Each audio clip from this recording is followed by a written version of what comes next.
বিসমিল্লাহির রহমানির রহিম। আসসালামু আলাইকুম ওয়া রাহমাতুল্লাহি ওয়া বারাকাতুহু। যদি বলেন আসসালামু আলাইকুম ওয়া রাহমাতুল্লাহি ওয়া বারাকাতুহু, যাতে ঘুম পালায়, তাহলে ঘুম চলে আসলে ফায়দা নেই। إن الحمد لله نحمده ونستعينه ونستغفره ونعوذ بالله من شرور أنفسنا ومن سيئات أعمالنا من يهده الله فلا مضل له ومن يضلله فلا هادي له وأشهد أن لا إله إلا الله وحده لا شريك له وأشهد أن محمدا عبده ورسوله صلى الله تعالى عليه وعلى آله وصحبه وسلم تسليما كثيرا.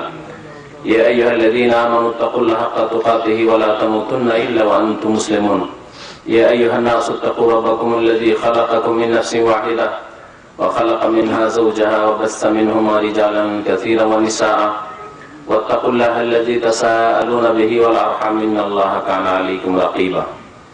يا أيها الذين آمنوا اتقوا الله وقولوا قولا سديدا يصلح لكم أعمالكم ويغفر لكم ذنوبكم ومن يطع الله ورسوله فقد فاز فوزا عظيما. أما بعد فإن خير الحديث كتاب الله وخير الهدي هدي محمد صلى الله عليه وسلم وشر الأمور محدثاتها وكل محدثة بدعة وكل بدعة ضلالة وكل ضلالة في النار. أعوذ بالله من الشيطان الرجيم. يا أيها الناس كلوا مما في الأرض حلالا طيبا ولا تتبعوا خطوات الشيطان إنه لكم عدو مبين. সম্মানিত ব্রাদার ইসলাম, শ্রদ্ধেয় উলামায়ে কেরাম ও মাশায়েখ, সর্বপ্রথমে আল্লাহ পাক রব্বুল আলামিনের সমস্ত প্রশংসা, হামদ ও সানা যে আল্লাহ পাক আমাদেরকে অসংখ্য দিন দুনিয়ার নিয়ামত দান করেছেন, বল আলহামদুলিল্লাহ। আল্লাহ পাক রব্বুল আলামিনের যতই শুকরিয়া আদায় করেন, তার নিয়ামতের সামনে আপনি কখনো শুকরিয়া আদায় করে শেষ করতে পারবেন না। আল্লাহ যে আপনাকে আমাকে দিয়েছেন, একমাত্র শুকরিয়া আদায় করার বাক্য হচ্ছে যে আল্লাহ পাক আরহামুর রাহিমিন শিখিয়েছেন যে আলহামদুলিল্লাহ, সমস্ত প্রশংসা, সমস্ত রকমের শুকরিয়া, কৃতজ্ঞতা আল্লাহ পাক রব্বুল আলামিনের। এক একটি করে আমরা বলে শেষ করতে পারবো না। যে আল্লাহ পাক রব্বুল আলামিন যেসব নিয়ামত দান করেছেন, তার সবচেয়ে বড় নিয়ামত হচ্ছে যে আল্লাহ আপনাকে আমাকে জন্মসূত্রে ইসলাম ঈমান দান করেছেন। আল্লাহ পাক রব্বুল আলামিনের বহু নিয়ামতের আর একটি নিয়ামত হচ্ছে যে আল্লাহ আপনাকে আমাকে হালাল রিজিকের ব্যবস্থা দিয়েছেন, বলুন আলহামদুলিল্লাহ। এই রিজিক সম্পর্কে আজকে আলোচনা করব আপনাদের সামনে। হালাল রিজিক এবং হারাম রিজিক। আল্লাহ পাক রব্বুল আলামিন মানুষকে রাস্তা দেখিয়ে দিয়েছেন এবং ভালো রাস্তা সম্পর্কে স্পষ্ট জ্ঞান দেওয়ার জন্য আল কোরআন নাযিল করেছেন। শেষ নবী মুহাম্মদ রাসূলুল্লাহ সাল্লাল্লাহু আলাইহি সাল্লামকে রাসূল করে প্রেরণ করেছেন। খারাপ মন্দ রাস্তা থেকে সমস্ত ক্ষেত্রে, ওই রকমই রুজি রোজগারের ক্ষেত্রে, আয় উপার্জনের ক্ষেত্রে খারাপ মন্দ রাস্তা থেকে সতর্ক করার জন্য কোরআনুল কারীম নাযিল করেছেন। মুহাম্মদুর রাসূলুল্লাহ সাল্লাল্লাহু আলাইহি সাল্লামকে রাসূল করে প্রেরণ করেছেন এবং তার তিরোধানের পরে প্রত্যেক যুগে উলামা ওয়ারাসাতুল আম্বিয়া থেকেছেন, আর আছেন, আর থাকবেন, যারা মানব জাতিকে সতর্ক করবেন এবং নবী করিম সাল্লাল্লাহু আলাইহি সাল্লামের মিশন চালিয়ে যাবেন। আল্লাহ পাক রব্বুল আলামিনের লাখ লাখ শুকরিয়া যে আল্লাহ পাক আমাকে আপনাকে হালাল রিজিক দান করেছেন, বলুন আলহামদুলিল্লাহ। সৌদি আরবে আসার পরে কেউ যদি হালাল রিজিকে হারামের সংমিশ্রণ ঘটায়, হালাল রিজিক পাওয়া সত্ত্বেও, পাক পবিত্র রিজিক পাওয়া সত্ত্বেও তাতে যদি হারামের মিক্সচার করে, তাহলে দেশে গিয়ে বা দুনিয়ার কোন এলাকায় গিয়ে কখনো সে হালাল রিজিক পাবে না, আল্লাহ তাকে তৌফিক দেবে না। এখানে আলহামদুলিল্লাহ রাব্বিল আলামিন, পাক পবিত্র দেশ, আমন আমানের দেশ, নিরাপত্তার দেশ, মানসিক শারীরিক দৈহিক সার্বিক শান্তির দেশ। এখানে যেইভাবে হালাল রিজিকের রাস্তা, হালাল আয় উপার্জনের রাস্তা প্রশস্ত রয়েছে, কোষাদা রয়েছে, দুনিয়ার আর কোনো জায়গায় নেই। এর যদি বাস্তব অভিজ্ঞতা অর্জন করতে হয়, তিক্ত অভিজ্ঞতা, তো একবার দেশে গিয়ে দেখেন আর কোন কাজ শুরু করে দেখেন, কত রকমের বাধা, ঘুষ না দিলে কাজই আগাই না। এছাড়া যে কত রকমের সেখানে দুর্নীতি আর কত রকমের হারাম পথ একেবারে উন্মুক্ত খোলা। আর যারা হালাল রিজিক করতে চায় তাদের জন্য এই হালাল রিজিকের দ্বার সংকুচিত, সংকীর্ণ। অনেক ভাইরাই আবেগে বিয়ে শাদী করেছে, অথবা দীর্ঘদিন হয়ে গেল, টাকার কত থাকবে বিদেশে, ভালো ভালো স্যালারি, ভালো সুযোগ সুবিধা, হালাল রিজিক ছেড়ে দিয়ে দেশে চলে গিয়ে এখন আফসোস করছে। আমাদের বহু ছাত্র এরকম আছে। আল্লাহ পাকের শুকরিয়া আদায় করে আল্লাহ পাক রব্বুল আলামিন আপনাকে সুযোগ দিয়েছেন এই হালাল রিজিকের। সুতরাং হালালের সাথে হারামের সংমিশ্রণ ঘটাবেন না। আল্লাহ পাক রব্বুল আলামিন যা দুনিয়াতে রেখেছেন রিজিক হিসাবে তা দুই ভাগে বিভক্ত, হালাল এবং হারাম। আর হালাল যেমন সুস্পষ্ট তেমনি হারামও সুস্পষ্ট। আল্লাহ পাক রব্বুল আলামিন এই হালাল হারাম সম্পর্কে কোরআন কারীমের বিভিন্ন আয়াতে বিভিন্ন দিকগুলি বর্ণনা করেছেন। তার একটি আয়াত সূরা বাকারাতে রয়েছে, আয়াত নম্বর 168। আল্লাহ পাক তাতে সমস্ত মানুষকে সম্বোধন করে বলছেন, ইয়া আইয়ুহান নাস, হে মানব সকল, সমস্ত মানুষকে আল্লাহ সম্বোধন করে বলছেন, কুলু মিম্মা ফিল আরদি হালালান তাইয়্যিবা, পৃথিবীতে যা আছে তা থেকে তোমরা ভক্ষণ করো হালাল এবং পবিত্র। কুলু, তোমরা খাও দাও, ভোগ করো, মিম্মা ফিল আরদি, যা কিছু পৃথিবীতে রয়েছে তা হতে, হালালান মানে যা তোমার জন্য হালাল, তাইয়্যিবান যা তোমার জন্য পাক পবিত্র। হালালের বিপরীত হচ্ছে কি? হারাম। আর তাইয়্যিবের বিপরীত বলতে পারেন, প্রত্যেকটা শব্দের বিপরীত শব্দ আছে, জানেন তো? তাইয়্যিব মানে পাক পবিত্র, তাহলে তাইয়্যিবের বিপরীত শব্দ কি হতে পারে? পবিত্র। কোরআনের ভাষায়, কোরআনের ভাষায়, কোন হাফেজ নাই এখানে, মাদ্রাসা পড়া ভাই নেই, খাবিস। তাইয়্যিবের বিপরীত হচ্ছে খাবিস। খাবিস মানে নোংরা, নাপাক, ঘৃণিত। জি, আল্লাহ পাক যা হারাম করেছেন, রাসূলুল্লাহ সাল্লাল্লাহু আলাইহি ওয়াসাল্লাম যা হারাম ঘোষণা করেছেন, যা আপনার দিনের ক্ষতি করে, দুনিয়ার ক্ষতি করে, শরীরের ক্ষতি করে, জি, আপনার মন মস্তিষ্কের ক্ষতি করে, আপনার ধন সম্পদের ক্ষতি সাধন করে, আপনার সমাজের ক্ষতি করে, আপনার পরিবারের ক্ষতি করে, আপনার ছেলে মেয়েদের ক্ষতি করে, সবগুলো হচ্ছে খাবিস। খুব ব্যাপক শব্দ।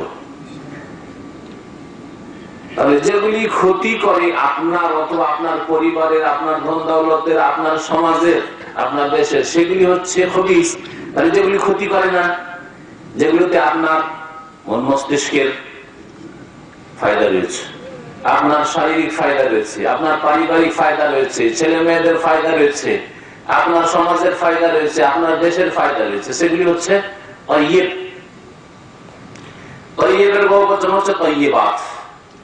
এইজন্য আল্লাহ পাক রব্বুল আলামিন আরেক আয়াতে বলেছেন, কুলু মিনাত তাইয়্যিবাত, বা কুলু মিন তাইয়্যিবাতি মা রাযাকনাকুম, তাইয়্যিবাত আল্লাহ পাক বলেছেন। আল্লাহ পাক রব্বুল আলামিন এই আয়াত শেষ করি ইরশাদ করেছেন যে তোমরা পৃথিবীতে যা কিছু আছে তা থেকে হালাল এবং তাইয়্যিব পাক বস্তু ভক্ষণ করো।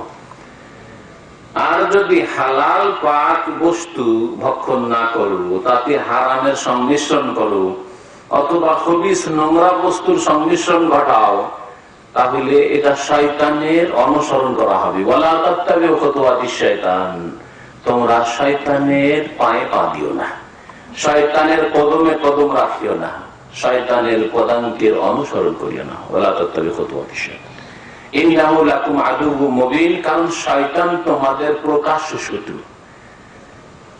আপনাকে হারাম খেতে গিয়ে খুব মজা লাগলো, কারণ শয়তান মজা লাগাচ্ছে।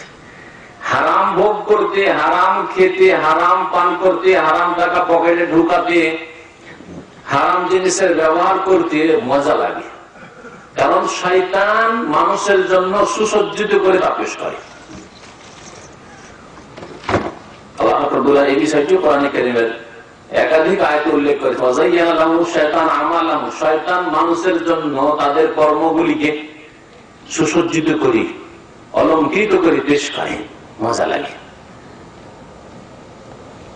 আল্লাহ পাক রব্বুল আলামিন এই জন্য শয়তানের কদমে কদম রাখতে নিষেধ করে, শয়তানের পেছনে পেছনে চলতে নিষেধ করেছেন। যেই ব্যক্তি হালাল ছাড়া হারাম খেলো, আংশিক হোক অথবা পুরো হোক, যেই ব্যক্তি তাইয়্যিব পাক পবিত্র ছাড়া খবিস নোংরা বস্তু খেলো বা ব্যবহার করলো, পরিধান করলো, সে শয়তানের অনুসরণ করলো। আল্লাহ রাব্বুল আলামিন কত দয়াবান, মানব জাতিকে সাবধান সতর্ক করে দিচ্ছেন দুশমন থেকে। যদি আল্লাহ সতর্ক সাবধান না করতেন, তাহলে ভালো ভালো মানুষ আজকে তারা গুমরাহ হয়ে শয়তানের অনুসরণ করত। ইন্নাহু লাকুম আদুউম মুবিন, শয়তান তোমাদের প্রকাশ্য শত্রু।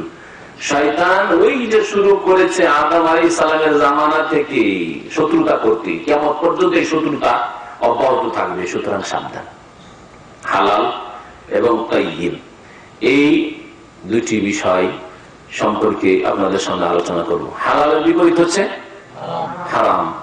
হারাম দুই রকমের, হারাম হচ্ছে দুই রকমের। এক হারাম এমন বস্তুগুলি যেগুলিকে আল্লাহ পাক রব্বুল আলামিন হারাম করেছেন খাওয়া বা পান করা, সেগুলি কখনো হালাল করা যাবে না, হারাম, ওই বস্তুগুলি হারাম।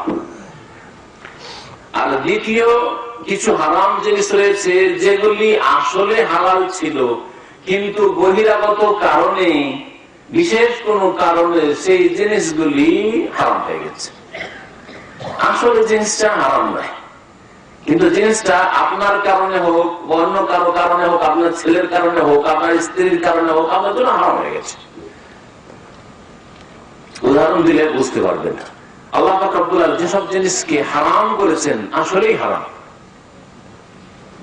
আল্লাহ পাক বলছেন ইন্নামা হারামা আলাইকুম মাইতা, মৃত জন্তু, গরু যদি মরে যায়, বকরি ছাগল মরে গেছে, মুরগি মরে গেছে, হালাল হবে? জবাই করে হালাল হবে? জমজমের পানি দিয়ে কোনো মতে হালাল হবে না, তাই না?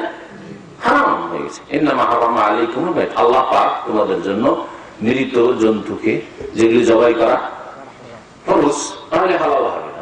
মাছের ক্ষেত্রে নাই, পানির যেগুলি জন্তু সেগুলি না, স্থল পশু প্রাণী পাখি যেগুলি হারাম আল্লাহ পাক রব্বুল আলামিন করেছেন, বা সেগুলি তো হারাম আছে, কিন্তু এটা মুর্দা মরে গেছে সেই কারণে সেটা হারাম, আর সেটা কখনো হালাল হবে না।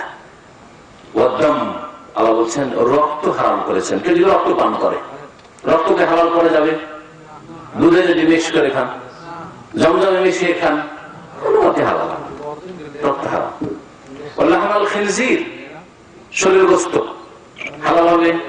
কোন মতে হালাল করা যাবে না। জমজম পানি দিয়ে পাক শাক করেন, আর দুধ দিয়ে পাক করেন, আর পড়া পানি দিয়ে দম করা পানি, কোরআনের আয়াত পড়ে দম করা পানি দিয়ে পাক শাক করেন, কোন মতে শরীর গোশত হালাল হবে না। এইগুলো সব সময় হারাম।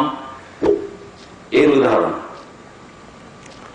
এরকম বহু হারাম রয়েছে। মদ, মাদক দ্রব্য, গাঁজা, হেরোইন হারাম না হালাল? হারাম। এগুলি সব সময়ের জন্য হারাম। হালাল পয়সা দিয়ে কিনেন আর হারাম পয়সা দিয়ে কিনেন, সব অবস্থায় হারাম। আর বাকি অনেকগুলি হারাম রয়েছে যেগুলি আসলে হালাল ছিল, কিন্তু আপনার কারণে বা অন্য কারো কারণে হারাম হয়ে গেছে। রিয়াল হালাল না হারাম? হালাল। ভাত হালাল, গোশত হালাল, কিন্তু যদি চুরি করা গোশত হয়, লোকের সাথী সঙ্গে পাক করে রেখেছে, আর বেচারা ডিউটিতে গেছে যে সন্ধ্যাবেলা এসে খাবো, আর আপনি চুপ করে কিছুটা বস্তু বের করে খেয়ে দিলেন। অনেক ব্যাচেলররা এরকম করে স্বভাব আছে। হ্যাঁ, গ্যাস ব্যবহার করা, গ্যাস দিয়ে পাক করা হালাল না হারাম? হালাল। কিন্তু অনেক ব্যাচেলররা করে কি, অপর গ্যাস ব্যবহার করে। এখন না, ও ডিউটিতে 12 ঘন্টা ডিউটিতে আসবে না, নিজের গ্যাসটা বাদ দিয়ে বা নিজের গ্যাস অন্যের গ্যাস দিয়ে চুপচাপ পাক করছে। হালাল জিনিসটা আপনার হারাম হয়ে গেল। জি, রিয়াল বললেন যে হালাল, তাই না? রিয়াল যদি আপনার মেহনত করা রিয়াল, মেহনত করেছেন, হালাল মেহনত, মালিকের কাজ করেছেন আর কিনেছেন, স্যালারি বেতন নিয়েছেন, হালাল না হারাম? হালাল। কিন্তু এই রিয়াল যদি ইনকাম করেন জাল একামত তৈরি করে, অনেকে চুপ আছেন, মানে অনেকে মনে হয় জাল একামত তৈরি করা জায়েজ মনে করছেন নাকি? না, যতই মুসিবতে থাকেন না, আল্লাহর উপর তাওয়াক্কুল করুন, ভরসা করুন, আর নাজায়েজ হারাম কাজ করিয়েন না, দেশে চলে যান, আল্লাহ ওই রিজিকে বরকত দেবে। কিন্তু আপনি জালে কামা, আপনার ভাই কামা হয় না, জালে কামা তৈরি করবেন, অথবা এক শ্রেণীর লোকেরা বসে আছে ইসলাম খ্রিস্টান ইত্যাদি নিয়ে বসে আছে, বা মিডিয়াম হয়ে বসে আছে, ওয়াস্তা হয়ে কারোর মাধ্যমে ওই জালিয়াতি করে জালে কামা তৈরি করে দিচ্ছে, আর কত লোককে যে বালা মুসিবতে ফাঁসাচ্ছে আল্লাহ পাক ভালো জানে। তাহলে জাল একামা তৈরি করে দিয়ে, জাল পাসপোর্ট তৈরি করে দিয়ে, জাল ড্রাইভিং লাইসেন্স তৈরি করে দিয়ে যেসব আয় উপার্জন করলেন, রিয়ালটা আসলে তো হালাল ছিল, কিন্তু এই যে জাল এসব করে অবৈধভাবে রিয়ালটা ইনকাম করা হয়েছে, সেজন্য রিয়ালটা কি হয়ে গেল? হারাম। ওই রিয়ালগুলি দিয়ে আপনি নিজে ভাত রুটি খাবেন, গোশত খাবেন, হালাল হবে না হারাম? হারাম। আপনার ছেলে মেয়েকে খাওয়াবেন আপনি, আপনার ছেলে মেয়ে হালাল খেলো না হারাম? হারাম। বাড়ি ঘর তৈরি করবেন আপনি, আপনার বাড়ি বিল্ডিংটা তৈরি হবে, হালাল না হারাম? হারাম হয়ে গেল। তাহলে হারাম হচ্ছে এইরকমই দুই প্রকার। হারাম যতগুলি আছে সেগুলির হিকমত রহস্য আমরা উদ্ঘাটন করতে পারি আর না পারি। আপনি সায়েন্স জানেন না, অথবা সায়েন্স জানলেও সায়েন্স মানুষেরই বিদ্যা, সুতরাং সীমিত বিদ্যা, তা দিয়ে ওর ক্ষতি জানতে পারি আর না পারি। আল্লাহ পাক যা হারাম করেছেন তাতে অবশ্যই ক্ষতি আছে। আমার দুনিয়ার ক্ষতি আছে, না হয় দিনের ক্ষতি আছে, ইহকালে ক্ষতি আছে, না হয় পরকালে ক্ষতি আছে, আপনার ক্ষতি আছে, না হয় আপনার ছেলে মেয়ের ক্ষতি আছে, ক্ষতি আছে, এক্ষুনি ক্ষতি আছে, না হয় পরক্ষণে ক্ষতি আছে, কিন্তু ক্ষতি আছে। এই জন্য আল্লাহ পাক রব্বুল আলামিন হারাম করেছেন। আল্লাহ পাক রব্বুল আলামিন তাহলে শুয়োরের গোশত, কুকুরের গোশত, বিড়ালের গোশত, গাধার গোশত, হাতির গোশত হারাম করেছেন, কারণ এতে আমাদের ক্ষতি আছে। আল্লাহ পাক খাসি, গরু, মোরগ ইত্যাদি হালাল করেছেন, এতে আমাদের লাভ আছে, ক্ষতি তেমন নেই। আর যদি সামান্য কিছু কারোর জন্য ক্ষতি থাকে শারীরিক ভাবে, তাদের ফায়দার দিক বেশি আছে, যার ফলে আল্লাহ পাক এগুলিকে তাইয়্যিবাত বলেছেন এবং এগুলোকে হালাল করেছেন। এ হচ্ছে হালাল এবং হারাম। হারামকে চেনার ক্ষেত্রে, হারামকে চেনার ক্ষেত্রে একটি কথা মনে রাখবেন, সেটা হচ্ছে যে যেই জিনিসগুলি আমি লক্ষণ করে দিয়ে ইঙ্গিত করেছি, যেই জিনিসগুলি আপনার মস্তিষ্কের ক্ষতি করে বা শরীরের ক্ষতি করে বা আপনার পরিবারের ক্ষতি করে, আপনার সমাজের ক্ষতি করে, সেই জিনিসগুলি হালাল হতে পারে না হারাম? হারাম। সেগুলি কখনো হালাল হতে পারে না। যে জিনিসগুলি এই রকমের ক্ষতি করে, দিন দুনিয়ার ক্ষতি করে, সেই জিনিসগুলি কখনো তাইয়্যিব হতে পারে না, সেগুলি হচ্ছে খবিস। নবী করিম সাল্লাল্লাহু আলাইহি সাল্লাম সম্পর্কে একটি আয়াত রয়েছে, সেই আয়াতটি আল্লাহ পাক ইরশাদ করেছেন সূরা আরাফে, যে নবী সাল্লাল্লাহু আলাইহি সাল্লামকে আল্লাহ কেন প্রেরণ করেছেন? ইউহিল্লু লাহুমুত তাইয়্যিবাত, নবীউল উম্মি, যার অক্ষরের কোনো জ্ঞান ছিল না, তারপরে সারা দুনিয়ার সবচেয়ে বড় উস্তাদ শিক্ষক রাসূলুল্লাহ সাল্লাল্লাহু আলাইহি সাল্লাম, তার সম্পর্কে আল্লাহ পাক বলছেন যে তার মিশন হচ্ছে, তার ডিউটি হচ্ছে ইউহিল্লু লাহুমুত তাইয়্যিবাত, মানব জাতির জন্য পাক পবিত্র বস্তুগুলিকে তিনি হালাল করতে এসেছেন, হালাল ঘোষণা করতে এসেছেন। ওয়া ইউহাররিমু আলাইহিমুল খাবায়েস, এবং মানব জাতির জন্য খবিস নোংরা বস্তুগুলিকে হারাম ঘোষণা করার জন্য তিনি প্রেরিত হয়েছিলেন। রাসূলুল্লাহ সাল্লাল্লাহু আলাইহি ওয়াসাল্লামকে আল্লাহ পাক এই জন্য পাঠিয়েছিলেন। সুতরাং হালাল হারাম আপনার মন মেজাজের উপরে ছেড়ে দেওয়া হয়নি, যে আপনার মেজাজে লাগছে যে এটা হারাম ভালো নাই, ভালো নাই, এটা ভালো লাগছে, ভালো লাগছে না, এর উপরে ছেড়ে দেওয়া হয়নি। বরং এই কাজ করার জন্য রাসূলুল্লাহ সাল্লাল্লাহু আলাইহি ওয়াসাল্লামকে পাঠানো হয়েছে আল্লাহর পক্ষ থেকে জানিয়ে দেওয়ার জন্য যে কি আপনার জন্য হালাল আর কি আপনার জন্য হারাম। একটি উদাহরণ দিই, তারপর অন্যদিকে যাব হালাল হারাম সম্পর্কে। এখনই আপনারা বললেন যে যেসব জিনিসে মানুষের মস্তিষ্কের ক্ষতি করে, শরীরের ক্ষতি করে, পরিবেশের ক্ষতি করে, সমাজের ক্ষতি করে, পরিবার ছেলে মেয়েদের ক্ষতি করে, সেগুলি হালাল হতে পারে না, সেগুলি হচ্ছে হারাম। সেগুলি তাইয়্যিবা পাক পবিত্র হতে পারে না, সেগুলি হচ্ছে খাবিস নোংরা বস্তু। তাহলে মদ খেলে মস্তিষ্কের বিকৃতি ঘটে, গাঁজা মস্তিষ্কের বিকৃতি ঘটে, শরীর ধ্বংস হয়ে যায়, তাই না? সুতরাং মাদক দ্রব্য হচ্ছে হারাম। আসেন এখন বিড়ি, সিগারেট, তামাক, জর্দা, এই তামাক জাতীয় যত বস্তু আছে এগুলি কোন ক্যাটাগরিতে পড়বে? আপনারা জানলেন যে হয় হালাল না হয় হারাম, দুটো। আর জানলেন যে হয় তাইয়্যিব না হয় খবিস, পাক পবিত্র ভাত রুটির মতো, আর না হলে খবিস নোংরা। ভাত রুটি মস্তিষ্কের ক্ষতি করে না, শরীরের ক্ষতি করে না। আপনার ছেলে মেয়েদের ভাত রুটি খাচ্ছেন, আপনার ছেলে মেয়েদের সামনে, তাদের ক্ষতি করে না, এতে আপনার স্ত্রীর ক্ষতি করে না, আপনার সমাজেরও ক্ষতি করে না, অর্থেরও ক্ষতি করে না। কিন্তু তামাক জাতীয় জিনিস, সিগারেট আপনার শরীর ক্ষতি করে না, করে না? করে। আপনার ছেলে মেয়েদের যখন ধোঁয়া ছাড়েন, ছেলে মেয়েদের সামনে ক্ষতি হয় না, হয় না? জি। স্ত্রীর পাশাপাশি যখন শুইতে যাচ্ছেন, বসতে যাচ্ছেন, কথা বলছেন, আর আপনার মুখের দুর্গন্ধ পচা সরা, তাতে তার ক্ষতি হয় না, হয় না? ক্ষতি হয়। আপনার অর্থের ক্ষতি হচ্ছে না, হচ্ছে না? বিনা ফায়দাতে ক্ষতি হচ্ছে, জাহান্নামী খাবার।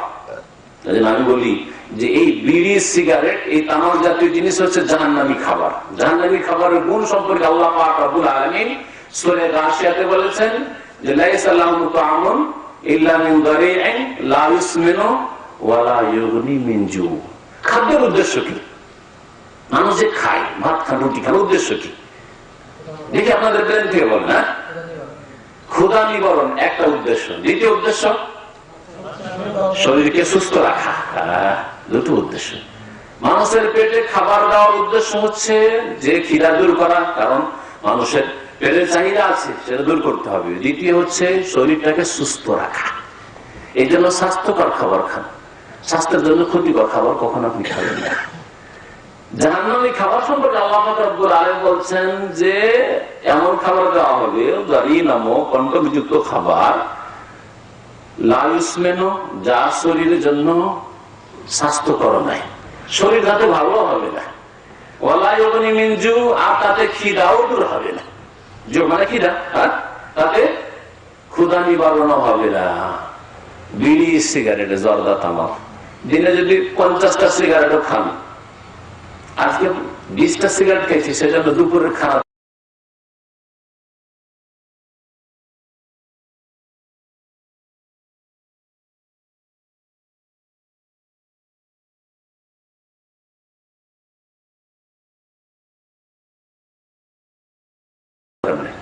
চলবে, হবে?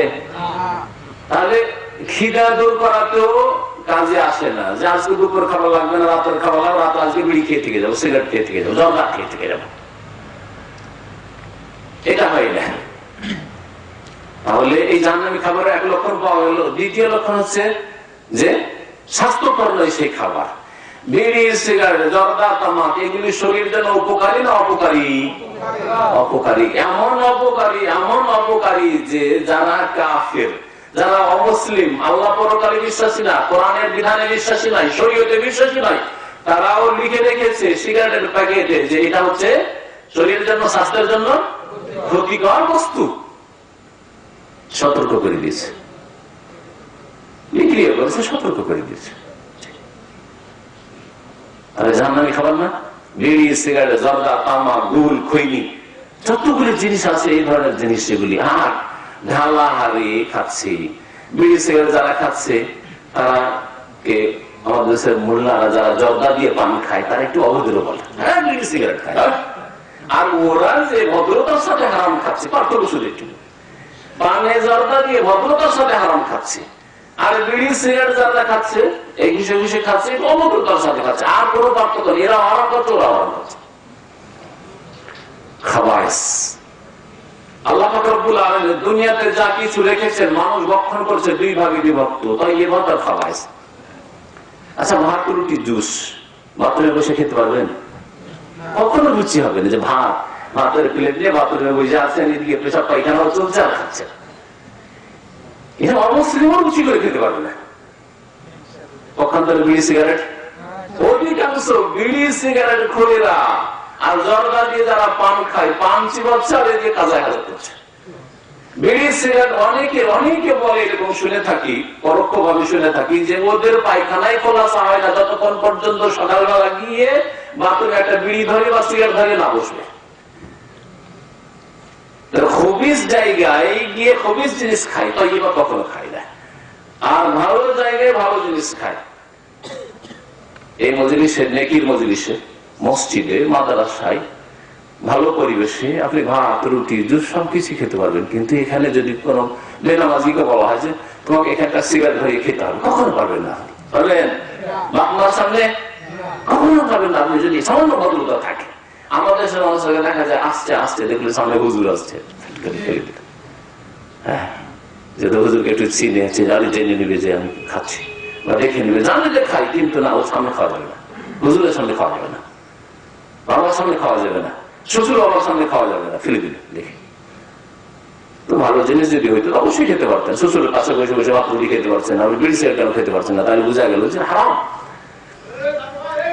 আল্লাহ পাক রব্বুল আলামিন হালাল এবং হারামকে স্পষ্ট করেছেন।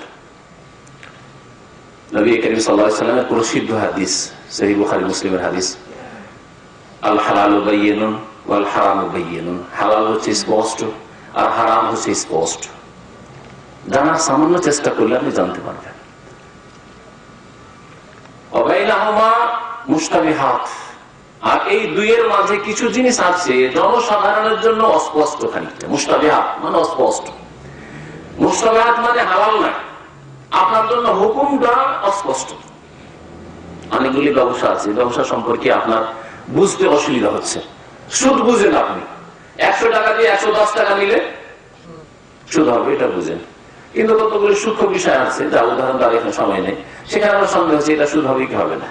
যেমন জমির বন্ধক, অনেকের সংশয় হয় যে টাকা 10,000 টাকা ওকে ধার দিলাম, আর ধার দেওয়ার জমিটা বন্ধক রেখে খেলাম, ফসলটা 5 মণ 10 মণ ফসল খেলাম। এখানে একটু অস্পষ্টতা আছে জনসাধারণের জন্য, এই জন্য অনেকে এইভাবে অস্পষ্টতা হারাম খাচ্ছে। এই ক্ষেত্রে আপনার করণীয় কি? যে যখন অস্পষ্ট লাগছে, হালাল হইতে পারে হারামও হইতে পারে, এইরকম লাগছে ওইরকম লাগছে, তো চুপচাপ খেয়ে যায়। এটা আপনার কাজ না, এটা আপনার কাজ না। বলছেন যে অনেক লোকেরা জানে না। নবী কি বলছেন? অনেক লোকেরা জানে। তাহলে বোঝা গেল কাসীরের বিপরীত হচ্ছে কালিল, অল্প লোক জানে। আর আলেমের সংখ্যা জনসাধারণের তুলনায় অল্প, তাই না? তাহলে অল্প বিজ্ঞ আলেমরা অবশ্যই জানে যে আপনার এই বন্ধক রেখে, বন্ধকের একনিষ্ঠে 10,000 ফিরি নিলেন, আর এই 2 বছর ধরে 5 মণ 10 মণ ফসলও খেলেন, এটা সুদ, এটা ভালো আলেমরা অবশ্যই জানে। নবী করিম সাল্লাল্লাহু আলাইহি ওয়াসাল্লাম বলেছেন, ইন্নামা শিফাউল ইয়ে আস-সাওয়াল, অজ্ঞতার চিকিৎসা হচ্ছে আলেমদের জিজ্ঞাসা করে না।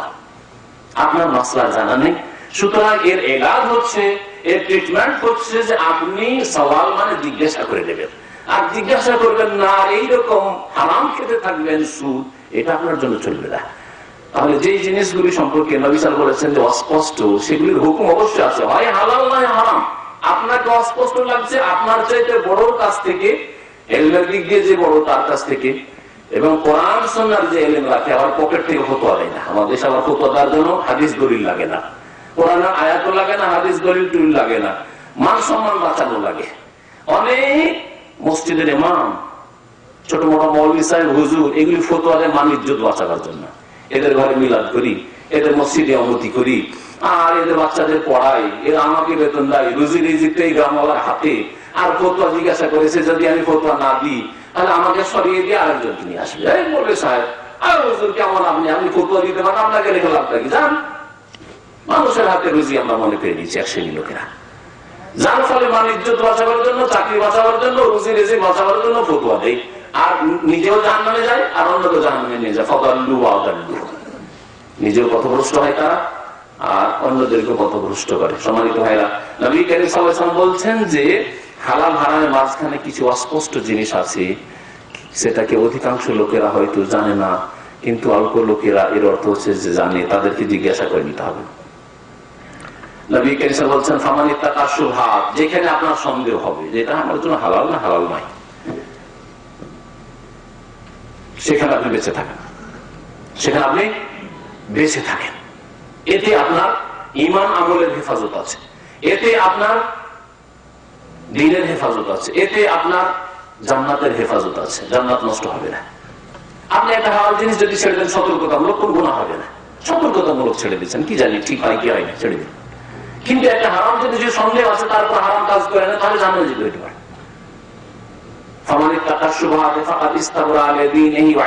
যেই ব্যক্তি সন্দেহের জিনিসগুলি থেকে বেঁচে থাকলো, সে নিজের দ্বীনের হেফাজত করে নিল আর মান ইজ্জতের হেফাজত, সমালোচনার পাত্র হলো না, সমালোচনার পাত্র হলো না।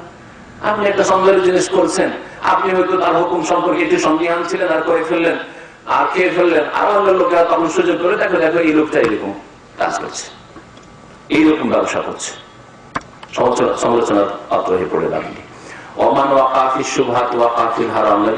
বলছেন আর যে ব্যক্তি সন্দেহে পড়ে গেল, মানে সন্দেহের কাজে লিপ্ত হয়ে গেল, সন্দেহ লাগছে তারপরে খেয়ে ফেললো, সন্দেহ লাগছে তারপরেও ব্যবসা শুরু করে দিল, ওয়াকাফিল হারামে, সেই ব্যক্তি হারামে লিপ্ত হয়ে গেল, হারাম কাজ করলো, হারাম খেয়ে ফেললো।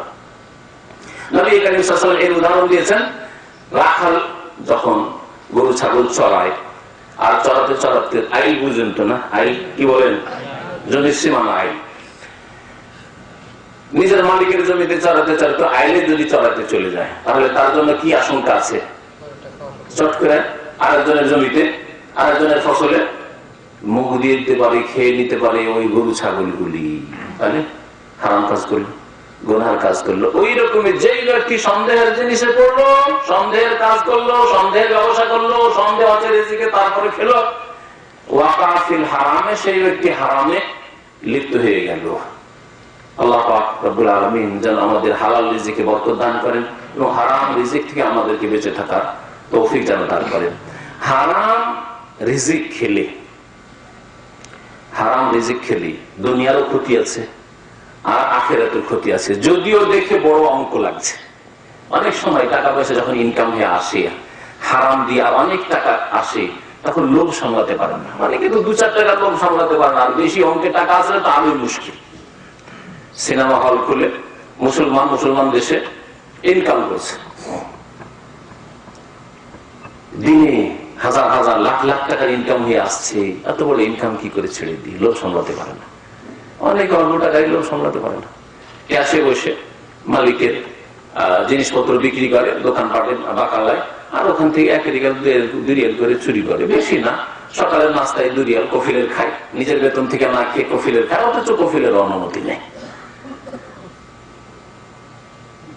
এইভাবে মনে করলেন আমার সাদিক বন্ধু দোকানে এসছে, তো ওকে খাওয়াবো, আবার আমার পকেট থেকে কি খাওয়াবো, আমি তো বাকালাতে আছি, তো উঠিয়ে দিয়ে দিলাম, আর এটাকে আমার জন্য হালাল মনে করলাম। আপনার সাদিক বন্ধু, আপনার কফিলের তো সাদিক বন্ধু না। এগুলিতে অনেক সময় আপনার কি হচ্ছে, সন্দেহ হচ্ছে সাধারণ মানুষ হিসাবে, যে আমি যখন এখানে মেহনত করছি আর আমার বন্ধু আর এই দোকানে আসলো মালিকের, তেমন অসুবিধা কি 2 রিয়ালের খাওয়াইলাম, হয়তো জায়েজ না, কখনো না। এই সন্দেহ থেকে বেঁচে, এটা হচ্ছে আইন, আল্লাহ পাকের সীমানা, তিলকা হুদুদুল্লাহ ফালা তা'তাদুহা, এগুলি হচ্ছে আল্লাহ পাকের সীমারেখা, আল্লাহ পাকের সীমানা। খবরদার এই সম্পর্কে তোমরা বাড়াবাড়ি করিও না, সীমা লঙ্ঘন করিও না। আল্লাহ পাকের সীমানা যে পার করে যাবে তারাই হচ্ছে জালিম, আল্লাহ পাক বলছেন।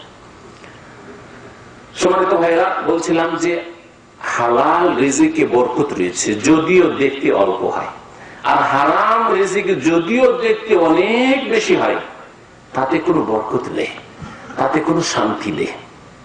দুনিয়ার ক্ষতি, আখিরাতের ক্ষতি। এই দুনিয়ার ক্ষতিটা বেশি করে আপনাদের বোঝাবার চেষ্টা করব, কারণ দুনিয়ার ক্ষতি যদি হয় তো মানুষ বেশি সতর্ক হবে। পক্ষান্তরে আখিরাতের ক্ষতি যদি বলি, তো আজকাল অধিকাংশ মানুষের ওই সম্পর্কে দূরের ব্যাপার, অনেক দূরের ব্যাপার। জালিকার জম্বাইর কাফেররা যখন নবী করিম সাল্লাল্লাহু আলাইহি ওয়াসাল্লাম মওতের পরে উঠতে হবে, জবাব দিতে হবে, আখিরাতের কথা, কিয়ামতের কথা বলতেন, তখন আয়েদা নিতে না, মরে যাবো, কুন্না তুরাবান, তারপরে মাটিতে মিশে যাব, তারপরে জালিকার জম্বাইতে, তারপরে উঠে আসতে হবে, এটা অনেক দূরের কথা। আমরা এইরকম মুখে উচ্চারণ করে না বললেও আমাদের মুসলিম সমাজে অধিকাংশ মানুষ আমার আছে, কাজে কর্মে চালচলন আমরা বলছি, চালচলন ওইরকম। পরকালের ব্যাপারটা অত গুরুত্বই দিতে চাই না। পরকালে আপনার কঠিন অবস্থা হবে হারাম রিজিক খেয়ে গেলে। হারাম রিজিক খেয়ে শরীরের গোশত, মাংস, ওজন যত বাড়বে সবগুলি জাহান্নামে যাবে। নবী করিম সাল্লাল্লাহু আলাইহি ওয়াসাল্লামের হাদিস মুসনাদ আহমদে আছে, আরো কয়েকটি মুসনাদ বাজ্জার, আবু ইয়ালা, বেশ কিছু কিতাবে আছে হাদিসগুলি বিভিন্ন ভাষায়। নবী করিম সাল্লাল্লাহু আলাইহি ওয়াসাল্লাম বলেছেন, কুল্লু লাহমিন নাবাতা মিনাস সুহতি ফান্নারু আউলা বিহি। যে কোনো বস্তু, লাহম মানে কি, আপনার শরীরের বস্তু, আমার শরীরের বস্তু যদি তৈরি হয় নাবাতা মিনাস সুহতি মিনাল হারামি, হারাম খেয়ে তৈরি হয়, হারাম পান করে তৈরি হয়, ফান্নারু আউলা বিহি, তাহলে জাহান্নাম এই শরীরের, এই রক্তের, এই মাংসের হক দাঁড়াবে। নবী করিম সাল্লাল্লাহু আলাইহি ওয়াসাল্লামের আরেকটি হাদিস রয়েছে যে কুল্লু জাসাদিন গুযিয়া বিল হারাম, যেই বডি তৈরি হবে হারাম গিজা দিয়ে, মানে হারাম আহার দিয়ে, হারাম রুজি রিজিক দিয়ে, কানাতিন নারু আউলা বিহি, জাহান্নাম তার হকদার হবে। লা ইয়াদখুলুল জান্নাতা লাহমুন নাবাতা মিনাস সুহত, নবী সাল্লাল্লাহু আলাইহি ওয়াসাল্লাম হাদিস রয়েছে, জান্নাতে ওই লোকের গোশত মাংস শরীর যাবে না, জান্নাত যাবে না, যার শরীরের গোশত রক্ত তৈরি হয়েছে হারাম খেয়ে, হারাম দিয়ে। আপনার ওজন ছিল যখন নাবালক ছিলেন 20 বছর, 30 বছর, 40 বছর, এই বয়সগুলিতে 20 কিলো, 30 কিলো, 40 কিলো, 50 কিলো, আর আজকে ওজন বাড়তে বাড়তে 60, 70, 80 কিলো ওজন হয়েছে। কিন্তু এগুলি সব অধিকাংশ হারাম খেয়ে বা হারামের মিক্সচারে, কিছু হালাল খেয়েছেন, কিছু হারাম।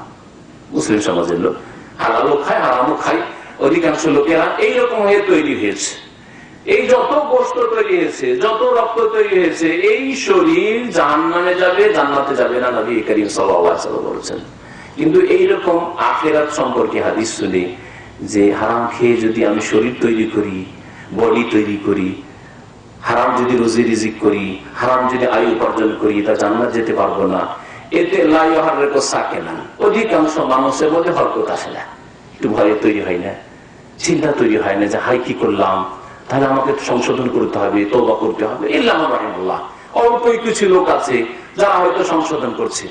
কিন্তু যদি বলি দুনিয়ার ক্ষতির কথা, হ্যাঁ দুনিয়ার ক্ষতি আছে, বহু ক্ষতি আছে। তার মধ্যে একটি ক্ষতি হচ্ছে যে দুনিয়াতে আপনি বালা মুসিবতে পড়বেন যদি এই হারাম খান, হারাম উপার্জন করেন। হারাম উপার্জন দিয়ে অনেক টাকা পয়সা করলেন, কিন্তু দেখা যাচ্ছে আল্লাহ পাক আপনাকে ছাড় দিয়েছেন, ঢিল দিয়েছেন, 5 বছর, 10 বছর, 20 বছর, রাতারাতি বড় লোক হয়ে গেলেন, রাতারাতি লাখ টাকার মালিক, কোটি টাকার মালিক হয়ে গেলেন। কিন্তু দেখা গেল এত দ্রুত বালা মুসিবত আসলো, আপনার অপারেশন, আপনার স্ত্রীর অপারেশন, আপনার ছেলে মেয়ের অসুখ বিসুখ, আর চুরিয়া ডাকাতি ছিনতাই, এই 1 ঘন্টার বিপদ আপদ, 1 ঘন্টার বিপদ আপদ, এগুলি দুনিয়ার ক্ষতি। টাকা অনেক টাকা নিয়ে গেলেন, কিন্তু টাকা এক দ্বার দিয়ে ঢুকেছিল হারাম টাকা, আর এক রাস্তা দিয়ে ডাক্তারখানা, হাসপাতালে চলে গেল, আর না হলে চোরের বাড়িতে চলে গেল, ছিনতাইকারীর বাড়িতে চলে গেল, ডাকাতের বাড়িতে চলে গেল। আর একটা বালা বা গজব আসে হারাম রিজিক খেলে, সেটা হচ্ছে ছেলে মেয়েরা সৎ হয় না, হারাম টাকা পাঠিয়ে বাড়ি তৈরি করেছেন, আর সেই বাড়িতে আপনার স্ত্রী বসবাস করে, ছেলে মেয়েরা বসবাস করে। ওই হারাম টাকা ফুল অংশ বা কিছু অংশ দিয়ে আপনার ছেলে মেয়েরাকে ভালো ভালো স্কুলে পড়াচ্ছেন, ফিস দিয়ে পড়াচ্ছেন, হারাম টাকার মিক্সচার। ওই ছেলে মেয়ে কখনো পড়ে মানুষের মতো মানুষ, মুসলিম মানুষ হবে না, অসৎ মানুষ হবে, বেহায়া বেপরদা হবে। আপনার অবদ্ধ হয়ে, আপনার স্ত্রীর অবদ্ধ হয়ে প্রেম করে আপনার মেয়ে পালিয়ে যাবে, কোর্ট ম্যারেজ করবে। আপনার ছেলে আপনাকে উপেক্ষা করে আপনার অপছন্দ মোতাবেক, আপনি পছন্দ করেন সেখানে গিয়ে ঘর বসাবে। এই রকমের বহু বালা মুসিবত আসবে পারিবারিক ক্ষেত্রে যদি আপনার রিজিকে হারামের সংমিশ্রণ থাকে। এগুলো হচ্ছে ক্ষতি। যেসব মানুষের ছেলে মেয়েরা অসৎ হয়, তার পিছনে বেশ কিছু কারণের মধ্যে লালন পালন তরবিয়ত, এটা তো কারণ আছেই যে আপনি হয়তো ভালো লালন পালন করেননি, কিন্তু আরেকটি যেটা বড় কারণ সেটা হচ্ছে যে আপনি ছেলে মেয়েদের হারাম খাওয়াইছেন, ছেলে মেয়েদেরকে হারাম খাইয়েছেন। আপনি ছেলে মেয়েকে টাকা অঙ্কের দিক দিয়ে ঠিক দিলেন, পড়াশোনার খরচ দিলেন, আপনি ভালো স্কুল দিলেন, ভালো মাদ্রাসা দিলেন, এই দিক দিয়ে ভালো ভালো খেতে দিচ্ছেন, কিন্তু আপনি যে খাবারটা দিয়েছেন, আপনি যে পোশাকগুলি দিয়েছেন ছেলে মেয়েদেরকে, তাতে হারাম মিশানো আছে, হারাম মিশানো আছে, যার ফলে ছেলে সৎ হচ্ছে না, যার ফলে যখনই ছেলে সাবালক হলো নামাজ পড়ছে না, বাংলায় কথা শুনছে না, নেশা করা শুরু করলো, খারাপ সাথী সঙ্গীদের সাথে চলাফেরা শুরু করলো, সন্ত্রাসী হয়ে গেল, ডাকাত হয়ে গেল, খুনি হয়ে গেল, ইত্যাদি ইত্যাদি, গাঁজা শুরু করে দিল, বহু রকমের পাপে জড়িত হয়ে গেল। আপনার জন্য এখন মানসিক অশান্তি, বুড়ো বয়সে আপনি আর আপনার স্ত্রী বুড়া বুড়ে এখন হার্টের রোগী, ছেলে মেয়েদের চিন্তায় যে আমার ছেলে মেয়েগুলো সব অসৎ হয়ে গেল। কত লোক যে এরকম ভুগছি আল্লাহ পাক জানে। আমাদের দাম্মাম খোবারে এক লোক ছিল, নাম না বললে গীবত হবে না, বিনা নামে, দুটো মেয়ে ছিল, অনেক টাকার মালিক, বড় স্যালারিতে চাকরি করতো, চাকরি করার পরে পশ্চিমা দেশে চলে গেল, ইউরোপে চলে গেল কোন এক দেশে, আর যাওয়ার পরে সেখানে দুই মেয়ে যুবতীকে সেখানকার কলেজ ইউনিভার্সিটিতে পড়াতে লাগলো। দুই মেয়ে দুই খ্রিস্টানের সাথে বেরিয়ে চলে গেল, দুই খ্রিস্টানের সাথে ইমান গেল, দুনিয়া গেল, আখিরাত গেল, মান গেল, ইজ্জত গেল, সব গেল। আল্লাহ না করে আপনার আমার হয়, আল্লাহ যেন কবুল করেন। আল্লাহ পাক আমাদেরকে সৎ হওয়ার তৌফিক দান করেন, আমাদের ছেলে মেয়েদেরকে নেক সৎ বানাবার জন্য আল্লাহ পাক তৌফিক দান করেন। এর পিছনে কারণ আছে, এমনিতে আপনার দুটো মেয়ে ছিল, দুটোই বেরিয়ে চলে গেল, এমনি নয়, মুখস্থ কথা নয়, পিছনে নিশ্চয়ই স্টাডি করার প্রয়োজন রয়েছে, এটাকে ভালোভাবে অধ্যয়ন করার প্রয়োজন রয়েছে যে কেন এরকম হইল আমার। আপনি আপনার অবস্থা বেশি ভালো জানেন, আমি আমার অবস্থা বেশি জানি।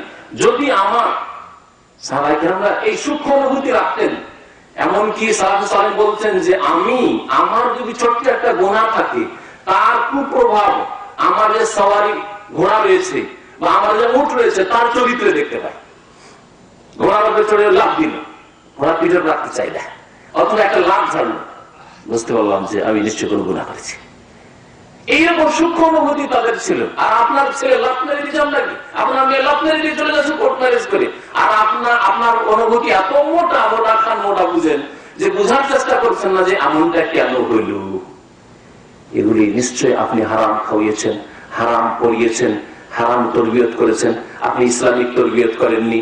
তাদের যদি আপনি শারীরিক সেবা করে থাকেন, পরিচর্যা করে থাকেন, আপনি আধ্যাত্মিক সেবা করেননি।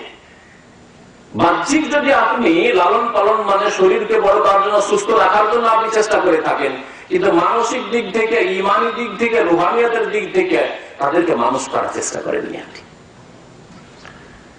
হারাম খেলে দুনিয়ার আর একটা ক্ষতির দিক হচ্ছে যে যারা হারাম খায় তাদের দোয়া কবুল হয় না। যারা হারাম খায় তাদের দোয়া কবুল হয় না। তাহলে আপনি চিন্তা করুন কত ক্ষতিগ্রস্ত একজন মুসলিম, কত না আল্লাহ পাকের কাছে দোয়া করে, কখনো দোয়া করে বাপ মায়ের জন্য রব্বির হামহুমা কামা রাব্বায়ানি সাগীরা, কিন্তু আল্লাহ বলছে তোর রিজিক হারাম, তুই যা উপার্জন করিস হারাম, তুই যা পরে আসিস কাপড়টা হারাম, তুই যে বাড়িতে বাস করিস তাতে হারাম লাগিয়ে রেখেছিস, তখন কি করে দোয়া কবুল হয়? তোর রব্বির হামহুমা কামা রাব্বায়ানি সাগীরা কবুল হবে না। দোয়া করছেন আপনি ছেলে মেয়েদের জন্য, রব্বি হাবলি মিনাস সালিহিন, রব্বানা হাব লানা মিন আজওয়াজিনা ওয়া যুররিয়াতিনা কুররাতা আয়ুনি ওয়াজআলনা লিল মুত্তাকিনা ইমামা, রব্বি আউজিনি আন আশকুরা নি'মাতাকা আল্লাতী আন'আমতা আলাইয়া ওয়া আলা ওয়ালিদাইয়া ওয়া আন আ'মালা সালিহান তারদাহু ওয়া আসলিহ লি ফি যুররিয়াতি, আল্লাহ আমার ছেলে মেয়েদেরকে ভালো করে দাও, ছেলে মেয়েদেরকে সৎ করে দাও। ইন্নী তুবতু ইলাইকা ওয়া ইন্নী মিনাল মুসলিমিন, আল্লাহ ওই দিক থেকে বলছেন যে হারাম করে, হারাম কি আসিস তুই তোর ছেলে মেয়েদেরকে হারাম খাওয়াইছিস, তুই হারাম টাকা দিয়ে বাড়ি তৈরি করেছিস, হারাম টাকা তুই বিদেশ থেকে নিয়ে আসছিস, হারাম উপার্জন করেছিস, তোর দোয়া কবুল হবে না। ছেলে মেয়েদের জন্য দোয়া করছেন কবুল হয় না, বাপ মায়ের জন্য দোয়া করলেন কবুল হয় না, নিজের জন্য দোয়া করছেন কবুল হয় না। আইয়ুব আলাইহিস সালাম অসুস্থ হলেন, একবার শুধু দোয়া করলেন, রব্বি আন্নী মাসসানিয়া দুররু ওয়া আনতা আরহামুর রাহিমিন।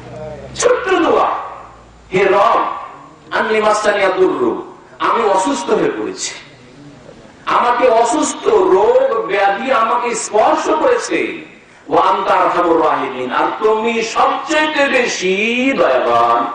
যত দয়ালু দুনিয়াতে হতে পারে সবার চাইতে বেশি তুমি আরহামুর রাহিমিন, দয়ালু। একটি দোয়া করলেন আর সাথে সাথে দোয়া কবুল হইল। আদম আলাইহিস সালাম একটি দোয়া করলেন, সাথে সাথে দোয়া কবুল হলো। আর আপনি আমি আমাদের মতো অনেক লোক রাত-দিন দোয়া করছেন, আপনি দোয়া কবুল হয় না, দোয়ার আপনি রেজাল্টই পাচ্ছেন না, ফলাফল পাচ্ছেন না। আর মাঝে মধ্যে এসে কোন আলেমকে বলছেন যে সাহেব কি ব্যাপার, আমি দোয়া করছি কোন কিছু বুঝতেই পারি না, কবুল হয় না, কিছুই পাই না। কেন খুঁজে দেখেন না আপনি? তাহলে আপনি আল্লাহ পাকের কত মুহতাজ, আল্লাহ পাকের কত মুখাপেক্ষী, আর তারপরে আপনি নিজের দোয়া নিজেই কবুল হতে দিচ্ছেন না। নবী করিম সাল্লাল্লাহু আলাইহি ওয়াসাল্লামের একটি বড় হাদিস রয়েছে সহিহ মুসলিমে। নবী সাল্লাল্লাহু আলাইহি ওয়াসাল্লাম বলছেন যে আল্লাহ পাক রব্বুল আলামিন ইন্নাল্লাহা তাইয়্যিবুন লা ইয়াকবালু ইল্লা তাইয়্যিবান। আল্লাহ পাক পাক পবিত্র, সুতরাং পাক পবিত্র ছাড়া অন্য কিছু গ্রহণ করেন না। আল্লাহ আপনার কাছ থেকে আমার কাছ থেকে যেটা পাক সেটা কবুল করেন। আপনি হালাল টাকা দান করবেন, আল্লাহ কবুল করবেন। হালাল টাকা পয়সা দিয়ে মসজিদ মাদ্রাসা তৈরি করবেন, কবুল করবেন। হালাল টাকা ইসলামের খেদমতে লাগাবেন, আল্লাহ পাক কবুল করবেন। হালাল টাকা পয়সা দিয়ে ছেলে মেয়ে মানুষ করবেন, আল্লাহ কবুল করবেন। হালাল পয়সা হালাল রিজিক আপনি আপনার স্ত্রীকে খাওয়াবেন, আল্লাহ কবুল করবেন। হালাল পয়সা দিয়ে বাপ মায়ের সেবা যত্ন চিকিৎসা করবেন, আল্লাহ পাক কবুল করবেন। ইন্নাল্লাহা তাইয়্যিবুন লা ইয়াকবালু ইল্লা তাইয়্যিবান। আল্লাহ পাক রব্বুল আলামিন পাক পবিত্র, সুতরাং তিনি পাক পবিত্র ছাড়া আর কিছুই কবুল করেন না। খবিস, নোংরা, হারাম রিজিক ব্যয় করবেন আপনি, তা আল্লাহ পাক কবুল করবেন না। ওয়া ইন্নাল্লাহা আমারাল মুমিনিনা বিমা আমারা বিহিল মুরসালিন। আর আল্লাহ পাক রব্বুল আলামিনের এমন একটা আদেশ রয়েছে যে আদেশটা যেমন মুমিনদের রয়েছে তেমন রাসূলের জন্য রয়েছে। আল্লাহ পাকের একই রকমের নির্দেশ, যেই বিষয় সম্পর্কে আল্লাহ নির্দেশ দিয়েছেন মুমিন মুসলিমদেরকে, ঈমানদারদেরকে, যারা বিশ্বাসী তাদেরকে, ঠিক তেমনই ওইভাবে আল্লাহ পাক নির্দেশ দান করেছেন নবী রাসূলগণকে। দুটি আয়াতে, একটি আয়াত সূরা বাকারা আর একটি আয়াত সূরা নাহলের। আল্লাহ পাক ইরশাদ করেছেন, নবী সাল্লাল্লাহু আলাইহি ওয়াসাল্লাম এই হাদিসে দুটি আয়াতে তুলে ধরাইছে, ইয়া আইয়ুহাল্লাযীনা আমানু কুলু মিন তাইয়্যিবাতি মা রাযাকনাকুম, হে ঈমানদার মানুষেরা, কুলু মিন তাইয়্যিবাতি মা রাযাকনাকুম, যা আমি তোমাদেরকে রিজিক দিয়েছি তা থেকে তাইয়্যিবাত পাক পবিত্র বস্তুগুলি তোমরা খাও, দাও, ভক্ষণ করো। আর আল্লাহ পাকের পাক রিজিক, হালাল রিজিক খেয়ে ওয়াশকুরুলিল্লাহ, শুকরিয়া আদায় করো। আল্লাহ পাকের শুকরিয়া আদায় করতে হবে। আল্লাহ পাকের শুকরিয়া আদায় করার আমাদের দেশি শুকরিয়া হচ্ছে খাওয়ার শরীরে খুব ভালো মানুষ যেটা খায় বলে বিসমিল্লাহ, আর শেষখানে খেয়ে দে কি বলে আলহামদুলিল্লাহ, শুকুর আলহামদুলিল্লাহ। আমাদের দেশে শুকুর আলহামদুলিল্লাহ, শুকুর আলহামদুলিল্লাহ। এই মনে করলো যে আমি খুব ভালো মানুষ, আমি বিসমিল্লাহ বলে খাওয়া শুরু করলাম আর আলহামদুলিল্লাহ দিয়ে খাওয়া শেষ করলাম, আমি শুকরিয়া আদায় করলাম। এটা হচ্ছে মুস্তাহাব শুকরিয়া আদায়। ভালো করে শুনে রাখেন, এটা হচ্ছে এই দোয়াগুলি পড়া সুন্নাত মুস্তাহাব, তাই না? তাহলে সুন্নাত মুস্তাহাব শুকরিয়া আদায়, তাহলে তার আগে ফরজ শুকরিয়া আদায় আছে, ফরজ শুকরিয়া আদায় আছে। আল্লাহ পাকের রিজিক খান, হালাল রিজিক, এবং আল্লাহ পাকের ফরজ শুকরিয়া আদায় করেন। ফরজ শুকরিয়া হচ্ছে 5 ওয়াক্ত নামাজ, 3 বার খাবেন অথবা 5 বারই খান, অসুবিধা নেই। আজকালকার অধিকাংশ মানুষ 5 বার খায়, তাই না? সকালে 2টো নাস্তা, একবার ফজর পরে পরে, আবার একটা সকালে 10টার সময় নাস্তা, জোহরে একবার, বিকেলে নাস্তা, আবার রাতে 5 বার খায় না, খায় না? আজকালকার বাচ্চা, আমরা খালি পেটে বাসি পেটে মাদ্রাসা গেছি আর 11টার সময় এসে বাসি পেটে খেয়েছি। এইভাবে আমরা বলতাম আজ থেকে 30 বছর 40 বছর আগে। আর আজকালকার ছেলেরা, আমাদের ছেলেরা কি সকালে একবার নাস্তা করিয়ে দিয়ে আবার নাস্তা বেঁধে দিয়ে পড়া, 9টার সময় টিফিন হবে, তখন এক নাস্তা, 2টো তো হয়ে গেল। জোহরে এসে আবার একবার খাবার, মাগরিবের আগে বা পরে আর এক নাস্তা, রাত্রে 9টা 10টার সময় আবার খাবার। 5 বার না? 5 বার আল্লাহ রিজিক খাচ্ছেন আপনি, আপনার ছেলে মেয়ে, আর 5 বার নামাজ পড়ে আপনি ফরজ শুকরিয়া আদায় করবেন না? আশ্চর্য কথা। আল্লাহ বলছেন কুলু মিন তাইয়্যিবাতি মা রাযাকনাকুম, যে রিজিক আমি দিয়েছি তার থেকে পাক পবিত্র খাও, ওয়াশকুরুলিল্লাহ, আর খেয়ে দিয়ে আল্লাহ ফরজ শুকরিয়া আগে আদায় করো। নামাজ পড়েন না আর খেয়ে দিয়ে আলহামদুলিল্লাহ, এই শুকরিয়া আল্লাহ কবুল করবেন না। না শুকরগুজার আপনি অকৃতজ্ঞ, আপনি নেও খারাপ, আল্লাহ পাক রব্বুল আগে ফরজ শুকরিয়া আদায় করতে হবে। আপনার কফিলের ডিউটি আগে, আপনার যে 8 ঘন্টার ডিউটি, বাধা ধরা ডিউটি আছে, ওইটা করার পরে তারপরে ওভারটাইম করতে হবে।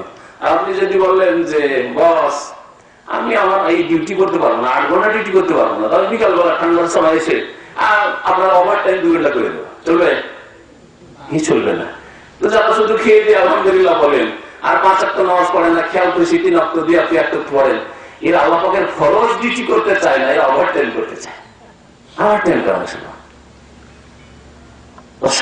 আল্লাহ পাকের শুকরিয়া আদায় করো। ইন কুনতুম ইয়াহু তা'বুদুন, যদি সত্যিকার অর্থে আল্লাহ পাকের তোমরা বান্দা হও, আল্লাহ পাকের ইবাদত গুজার হও, তাহলে তোমরা হালাল খেয়ে দিয়ে আল্লাহ পাকের শুকরিয়া আদায় করো। তাহলে বুঝা গেল নামাজ পড়ার আগে হালাল খেতে হবে, হারাম খেয়ে দিয়ে বলবি করবে না।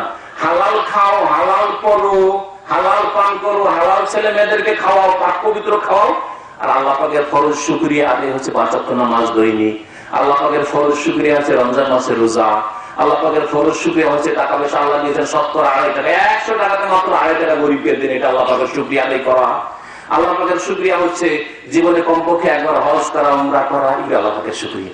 আল্লাহ পাকের শুকরিয়া হচ্ছে যে আল্লাহ পাক যখন আপনাকে দিয়েছেন তো আপনি বাপ মায়ের সেবা করেন, আপনি যা খাচ্ছেন, আপনার পরিবার ছেলে মেয়েকে যা খাওয়াচ্ছেন তার চাইতে ভালো বাপ মাকে খাওয়ান।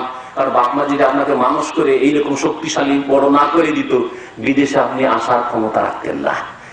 যখন 6 মাস 1 বছরের ছিলেন, 3 মাসের ছিলেন, তখন আপনার গলা টিপার দরকার ছিল না। শীতকালে পৌষ মাঘ মাসে বিছানার নিচে মাটিতে মেঝেতে যদি আধা ঘন্টা ফেলে রেখে দিত তো আপনার বারাতটা মিটে যেত, সেখানে শেষ হয়ে যেতেন। কখনো আমরা চিন্তা করি না এইভাবে, কখনো এভাবে চিন্তা করি না। স্ত্রীর কথা শুনি, শ্বশুর শাশুড়ির কথা শুনি, ওরা কানে কানে যা বলে সেই পরামর্শ শুনি, কিন্তু বাপ মায়ের কদর করি না। আল্লাহ পাকের এগুলি হচ্ছে শুকরিয়া আদায় করা। যেই ব্যক্তি বাপ মায়ের খেদমত করলো সে আল্লাহ পাকের শুকরিয়া আদায় করলো। যেই ব্যক্তি 5 ওয়াক্ত নামাজ পড়লো সে আল্লাহ পাকের শুকরিয়া আদায় করলো। এগুলো হচ্ছে ফরজ শুকরিয়া। তারপরে সুন্নাত মুস্তাহাব শুকরিয়া আদায় হচ্ছে যে সুন্নাত মুস্তাহাব কাজগুলিতে অংশ নেন, আল্লাহ পাকের রিজিক খেয়ে দিয়ে আলহামদুলিল্লাহ পড়েন, আর মাঝে মধ্যে চলতে ফিরতে উঠতে বসতে আল্লাহ পাকের জিকির আজকার করেন, আর মাঝে মাঝে আপনি আল্লাহকে অনুভূতি নিজের মধ্যে সৃষ্টি করেন যে সব আল্লাহর দান। আল্লাহ যদি আজকে আমাকে সুস্থ না রাখতেন, আমার এক বন্ধু, আমার এক সাথী হাসপাতালে আছে, আমি যদি সেটা হইতাম, আমার এক বন্ধু ইন্তেকাল করেছে, হার্ট অ্যাটাক হয়ে মারা গেছে, আর তার ছেলে মেয়েরা ছোট সব নাবালক হয়ে আছে, সবই বিধবা এতিম হয়ে গেছে, তার স্ত্রী বিধবা হয়ে গেছে, ছেলে মেয়ের এতিম হয়ে গেছে, যদি এটা যদি আমার সাথে হইতো, সুবহানাল্লাহ। অন্তর থেকে এই অনুভূতি নিয়ে আল্লাহ পাকের শুকরিয়া আদায় করেন। এগুলো হচ্ছে সুন্নাত মুস্তাহাব শুকরিয়া আদায়, কিন্তু তার আগে ফরজ শুকরিয়া আদায় করতে হবে। সম্মানিত ভাইরা, হালাল রিজিক যদি না খান তাহলে দোয়া কবুল হয় না। এই সম্পর্কে হাদিসটি বলছিলাম, একটি আয়াত বললাম, আর একটি এই আয়াতে মুমিনদেরকে সম্বোধন করা হয়েছে, আইয়ুহাল্লাযীনা আমানু, হে মুমিনরা, কুলু মিন তাইয়্যিবাতি মা রাযাকনাকুম, পাক পবিত্র যে রিজিক আমি দিয়েছি তা তোমরা খাও। আল্লাহ পাকের শুকরিয়া আদায় করো। রাসূলগণকে আল্লাহ কি বলে সূরা নাহলে, ইয়া আইয়ুহার রাসূলু কুলু মিনাত তাইয়্যিবাতি ওয়া আমালু সালিহা। খাস করে আল্লাহ পাক সমস্ত রাসূলকে, আদম আলাইহিস সালাম থেকে শুরু করে নূহ আলাইহিস সালাম, মূসা আলাইহিস সালাম, ঈসা আলাইহিস সালাম, ইব্রাহিম, ইসহাক, ইয়াকুব, ইউসুফ, মুসা, ঈসা, মুহাম্মদ সাল্লাল্লাহু আলাইহি ওয়াসাল্লাম, সমস্ত আম্বিয়া রাসূলগণকে আল্লাহ পাক আদেশ দিয়েছেন যুগে যুগে, ইয়া আইয়ুহার রাসূলু, হে রাসূলরা, কুলু মিনাত তাইয়্যিবাতি, তোমরা পাক পবিত্র খেও, কুলু মিনাত তাইয়্যিবাতি ওয়া আমালু সালিহা, আর তারপরে ভালো আমল করিও। তাহলে বোঝা গেল যে তাদেরকে এই হুকুম ছিল ভালো ভালো কাজ করবে আর ভালো কথা বলবে মানুষকে। আর তোমরা যদি হালাল তাইয়্যিবাত পাক পবিত্র না খাও তাহলে তোমাদের এই কথা দিয়ে দাওয়াত দিয়ে কাজ হবে না। এই জন্য আপনি যদি আপনার স্ত্রীকে পর্দা করতে বলেন, আপনার স্ত্রীকে বলেন যে তুমি অপর পুরুষের সাথে কথা কেন বলো, হাসি মুখে কেন ওর সাথে কথা বলো, বা ওকে দেখে হাসো কেন, অপর পুরুষের দিকে তাকাও কেন, মিষ্টি মিষ্টি ভালো ভালো উপদেশ দিচ্ছেন, আমি কি তোমার জন্য যথেষ্ট নই, এসব কথা যদি বলেন আর তাদেরকে যদি হালাল না খাওয়ান তাহলে কখনো চরিত্র গঠন হবে না, চরিত্রহীন তারা হয়ে যাবে। কুলু মিনাত তাইয়্যিবাতি ওয়া আমালু সালিহান, পাক পবিত্র খাও তারপরে নেক আমল করো। সুতরাং পাক পবিত্র নিজে খাবেন, নিজের স্ত্রীকে খাওয়াবেন, ছেলে মেয়েদের খাওয়াবেন, আর নেক আমল করবেন। এটা হচ্ছে আল্লাহ পাক রব্বুল আলামিনের আদেশ। আম্বিয়া রাসূলগণকে আদেশ করেছেন, আর জনসাধারণ মুসলিমকে, মানুষকে আল্লাহ পাক রব্বুল আলামিন এই নির্দেশ দান করেছেন। তারপরে নবী করিম সাল্লাল্লাহু আলাইহি সাল্লাম এই দুটি আয়াত উল্লেখ করার পরে বলছেন, সুম্মা যাকারা রাজুলা আশআসা আকবরা ইয়ামুদ্দু ইয়াদাইহি ইলাস সামাই। এমন এক লোকের কথা নবী করিম সাল্লাল্লাহু আলাইহি ওয়াসাল্লাম উল্লেখ করলেন যে যার চুলগুলি ছিল বিক্ষিপ্ত ছিল, চিরুনি করার মতো সময় নেই বা চিরুনি কেনার মতো পয়সা নেই, আশ্বাস জীর্ণ শীর্ণ কাপড় চোপড় শরীর চুল এদিক ওদিক হয়ে আছে, পকেটে পয়সা নেই, সচ্ছলতা নেই, অভাবী মানুষ, গরিব মানুষ। এটা কেন উল্লেখ করেন? কারণ গরিব মানুষ যে একবারে জীর্ণ শীর্ণ অবস্থায় থাকে, একেবারে অসহায় অবস্থায় থাকে, আল্লাহ পাকের দয়া হয়। আল্লাহ পাকের দয়া একটা কারণ মজুর আছে, আগবারা ধুলো ধূসরিত, আর মহিলা শরীরে ময়লা লেগে আছে, ধুলো লেগে আছে, বা পরিষ্কার পরিচ্ছন্ন হবে তো সাবান কেনার পয়সা নেই, এ তো গরিব মানুষ। তাহলে আল্লাহ পাকের দয়া হওয়ার কথা। একজন মানুষ যদি বেশি পরিষ্কার পরিচ্ছন্ন হয়, দামে দামে আতর সেন্ট লাগায়, অহংকার আসতে পারে, তাই না? কিন্তু একজন গরিব মানুষ, তার অহংকারের ব্যাপার কি আছে? সে ধুলো ধূসরিত হয়ে আছে, ধুলো লেগে আছে, কাপড়ে ধুলো বালি লেগে আছে। এই অবস্থায় আকাশের দিকে হাত উঠাচ্ছে, হাত উঠিয়ে দোয়া করলে কবুল হয়, তাহলে হাত উঠিয়েও সে দোয়া করছে,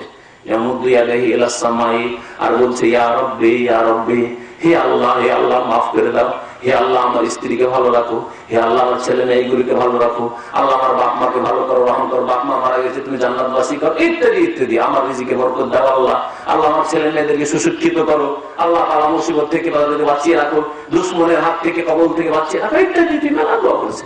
এমদ্দু ইয়াদাইহি ইলাস সামাই ইয়া রাব্বি ইয়া রাব্বি। নবী করিম সাল্লাল্লাহু আলাইহি ওয়াসাল্লাম বলেছেন ওয়া মাতআমুহু হারামুন ওয়া মালবাসুহু হারামুন ওয়া মাশরাবুহু হারামুন ওয়া গুযিয়া বিল হারাম। কিন্তু মুশকিল আছে, এত সুন্দর দোয়া করছে, এত বড় চিত্তে খুশু খুজুর সাথে মন লাগিয়ে দোয়া করছে, কিন্তু তার খাবার হচ্ছে হারাম, মাতআমুহু হারাম ওয়া মাশরাবুহু হারাম, তার পানীয় বস্তু হারাম, ওয়া মালবাসুহু হারাম, তার লেবাস পোশাক যা কাপড় পরে আছে হারাম পয়সার কিনা, চুরি করা পয়সা, বেঈমানি করা পয়সা, ধার করে বেঈমানি করেছে, টেলিফোন বদলে দিয়েছে, আর ধারের পয়সা পরিশোধ করছে না। হারাম, এমনকি তার আহারই হচ্ছে হারাম, রাত দিন যা খাই হারামের সংমিশ্রণ। নবী করিম সাল্লাল্লাহু আলাইহি ওয়াসাল্লাম বলেছেন ফাআন্না ইস্তাজাবু লিযালিক, এই লোকের দোয়া কেমন করে কবুল হবে? এই লোকের দোয়া কেমন করে কবুল হবে? তার দোয়া এত মন দিয়ে করছে, তারপরে এই লোকের দোয়া কবুল হচ্ছে না, একমাত্র এই জন্য যে হারাম খায়। সম্মানিত ভাইরা, আপনি চিন্তা করুন যে কত আল্লাহ পাকের আপনি মুহতাজ, আর আল্লাহ পাকের কাছে আপনি দোয়া করছেন, কিন্তু দোয়া আপনার কবুল হচ্ছে না। না দুনিয়াতে শান্তি পাবেন, না আখিরাতে শান্তি পাবেন। আল্লাহ পাকের কাছে দোয়া করছেন আতিনা ফিদ দুনিয়া হাসানা ওয়া ফিল আখিরাতি হাসানা ওয়া কিনা আযাবান্নার, কিন্তু আপনার রিজিক হারাম, সুতরাং দোয়া কবুল হচ্ছে না। সাদ বিন আবি ওয়াক্কাস রাদিয়াল্লাহু তাআলা আনহু আশরা মুবাশশির একজন সাহাবী, তাকে নবী করিম সাল্লাল্লাহু আলাইহি ওয়াসাল্লাম সহিহ তারগিব তারহিবে হাদিস রয়েছে যে নবী করিম সাল্লাল্লাহু আলাইহি ওয়াসাল্লাম একবার বললেন যে ইয়া সাদ আতিব মাতআমাকা তুজাল দাওয়াতুকা, তুমি তোমার খাবারকে যা খাও, তুমি পান করো, এটা পাক পবিত্র করিও, হারাম খেও না, হারামের মিক্সচার করিও না, তুজাল দাওয়াতুকা, তাহলে তোমার দোয়া কবুল হবে, তোমার দোয়া কবুল হবে। তাহলে বোঝা গেল এর দ্বারা, এই দুটি হাদিস দ্বারা, যে দোয়া কবুল হওয়ার জন্য শর্ত হচ্ছে যে হালাল রিজিক খেতে হবে, হালাল রিজিক খেতে হবে। এমনকি যারা হজে যাচ্ছেন, উমরায় যাচ্ছেন, যদি হালাল আর হারামের মিক্সচার করে দেন, তাহলে তাবরানীতে একটি হাদিস রয়েছে, যখন লাব্বাইক আল্লাহুম্মা লাব্বাইক লাব্বাইক লা শারীকা লাকা লাব্বাইক করতে থাকে, সেই সময় আসমান থেকে ফেরেশতারা আল্লাহর হুকুমে ডাক দেন আর বলেন যে তোমার জাদুকা হারাম, তুমি যে সম্বল নিয়ে এসেছো হজ করতে তা হচ্ছে হারাম, তোমার টিকিটের পয়সা হারাম, তুমি যে খরচ খরচা নিয়ে হজে এসেছো হারাম, সুতরাং ওয়াহজ্জুকা গায়রু মাবরুর মাজুর, তোমার হজ গুনাহে ভরা, এই হজ তোমার মাবরুর মাকবুল হবে না। সম্মানিত ভাইরা, সেজন্য দুনিয়ার যদি শান্তি চান, আখিরাতের শান্তি চান, তাহলে হালাল রিজিক খাবেন, হারাম খাবেন না। যে কোনো রকমের হারাম হোক না কেন, স্থায়ী হারাম, যেমন উদাহরণ দিলাম বিড়ি সিগারেট। অনেক ভাইরা আছে নামাজ 5 ওয়াক্ত পড়েন আর আল্লাহ পাকের কাছে খুব দোয়া করেন, কিন্তু বিড়ি খাওয়া ছাড়তে পারছেন না, সিগারেট খাওয়া ছাড়তে পারছেন না, জর্দা খাওয়া ছাড়তে পারছেন না, আপনার দোয়া কবুল হবে না। আপনি একটু আল্লাহকে ভয় করুন, আর আপনি আপনার ভবিষ্যৎটা চিন্তা করুন যে আপনি নিজের কত ক্ষতি করেছেন।